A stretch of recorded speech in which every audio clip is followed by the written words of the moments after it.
வணக்கம். இன்றைக்கி நம்ம பார்க்க போகிற சமையல் என்னென்னு பார்த்திங்கன்னா, ஒரு அருமையான கருவேப்பிலை பொடி சாதம் எப்படி செய்யலாங்கிறத பார்க்கலாம். அந்த ஒரு பொடி இட்லி தோசைக்கும் தொட்டுக்கலாம், சாதத்துலேயும் போட்டு பரட்டி சாப்பிட்லாம். வாங்க எப்படி செய்யலாங்கிறத பார்க்கலாம். இப்போ ஒரு பேன் எடுத்துக்கலாம். ஒரு 2 டீஸ்பூன் எண்ணெய் விட்டுக்கலாம். மெஷரிங் கப்பில் அழுத்தமாக ஒரு கப் அளவுக்கு கருவேப்பிலை எடுத்திருக்கேன், இதை சேர்த்துக்கலாம். இப்போ இதை நல்லா மொறுன்னு வறுத்துக்கலாம்.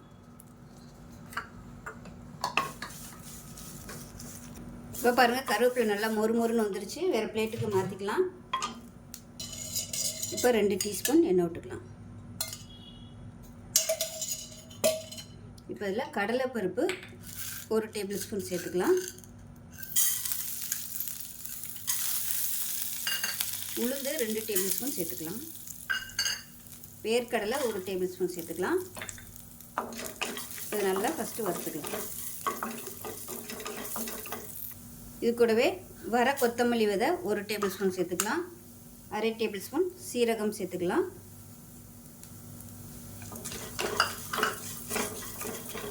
இப்போ இதில் ஒரு 10 வரமிளகாய் சேர்த்துக்கலாம். இப்போ இதையும் சேர்த்து நல்லா வறுத்துக்கலாம். இப்போ இது எல்லாமே நல்லா வறுபட்டு ஃப்ளேவர் வருது. இப்போ இதை வந்து வேறு பிளேட்டுக்கு மாற்றிக்கலாம். இப்போ இதில் 1 டீஸ்பூன் போல் எண்ணெய் விட்டுக்கலாம். இப்போ இதில் ஒரு 6 பல் பூண்டு நச்சு வச்சுருக்கேன், இதை சேர்த்துக்கலாம். இப்போ இதையும் நல்லா வறுத்துக்கலாம். இப்போ பாருங்கள், பூண்டு நல்லா வறுபட்டுருச்சு. இதை வேறு பிளேட்டுக்கு மாற்றிக்கலாம். இப்போ பாருங்கள், வறுத்து வச்சுருந்தது எல்லாமே மிக்ஸி ஜாரில் சேர்த்து இது நல்லா ஆறுனதுக்கப்புறமா நம்ம வறுத்து வச்சுருக்க இந்த கருவேப்பிலை இலையும் சேர்த்து எல்லாத்தையும் ஒன்றா சேர்த்து நல்லா நைஸாக அரைச்சிட்டு பார்க்கலாம். இப்போ எல்லாத்தையும் மிக்ஸி ஜாரில் சேர்த்துட்டேன். இப்போ இதில் வந்து பெருங்காயத்தூள் சேர்த்துக்கலாம். கட்டி பெருங்காயமாக வச்சுருந்திங்கன்னா பூண்டு வறுக்கையில் நீங்கள் அதையும் சேர்த்து நல்லா பொரிய விட்டுட்டு இதோடு சேர்த்துக்கோங்க. இது நல்லா ஆறட்டும். ஆறுனதுக்கப்புறம் அரைச்சிட்டு பார்க்கலாம். இப்போ பாருங்கள், வறுத்த பொடி எல்லாத்தையுமே அரைச்சிட்டேன். ஸோ இந்தளவுக்கு தான் அரைக்க முடியும். ஏன்னா பூண்டு வேர்க்கடலைலாம் சேர்த்துருக்கிறதுனால கொஞ்சம் இந்த மாதிரி தான் இருக்கும். இது வந்து இட்லி தோசைக்கெலாம் கூட தொட்டு சாப்பிட்லாம், சாதத்துலேயும் போட்டு பரட்டி சாப்பிட்லாம். இப்போ சாதம் எப்படி கிளறதுன்னு பார்க்கலாம். இப்போ அதே பேன் எடுத்துக்கலாம். தேவையான அளவுக்கு எண்ணெய் சேர்த்துக்கலாம்.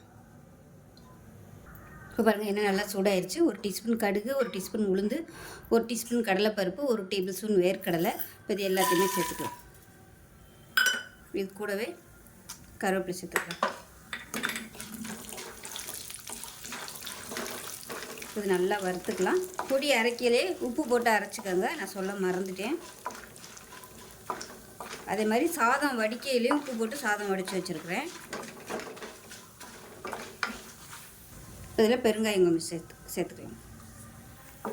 இப்போ பாருங்கள், வேர்க்கடலை உளுந்து எல்லாமே நல்லா பொன்னிறமாக வந்துடுச்சு. இப்போ அடுப்பு நல்லா குறைச்சி வச்சுக்கோங்க. குறைச்சி வச்சுட்டு நம்ம வறுத்து வச்சுருக்க அந்த பொடியிலேருந்து நல்லா ஒரு 3 ஸ்பூன் அளவுக்கு சேர்த்துக்கோங்க. உங்களுக்கு எவ்வளோ தேவையோ அதுக்கு தகுந்த மாதிரி சேர்த்துக்கோங்க. லேசாக நம்ம எண்ணெயில் இது எல்லாத்தையுமே பொரிய விட்டுட்டு சாதம் வடித்து வச்சுருக்கேன். அந்த சாதத்தை அப்படியே சேர்த்துக்கலாம். ஸோ உங்கள் எவ்வளோ தேவையோ உங்களுக்கு டேஸ்ட்டுக்கு தகுந்தாப்பில் சாதம் சேர்த்துக்கோங்க. நான் வந்து பாஸ்மதி அரிசி எடுத்துருக்கேன், நீங்கள் சாதாரண ரைஸ் கூட சேர்த்துக்கலாம். நல்லா உதிரியாக வடித்து வச்சுருக்கேன். இந்த பொடியை அப்படியே நல்லெண்ணெய் ஊற்றி சாப்பிட்டிங்கனாலும் சூப்பராக இருக்கும்.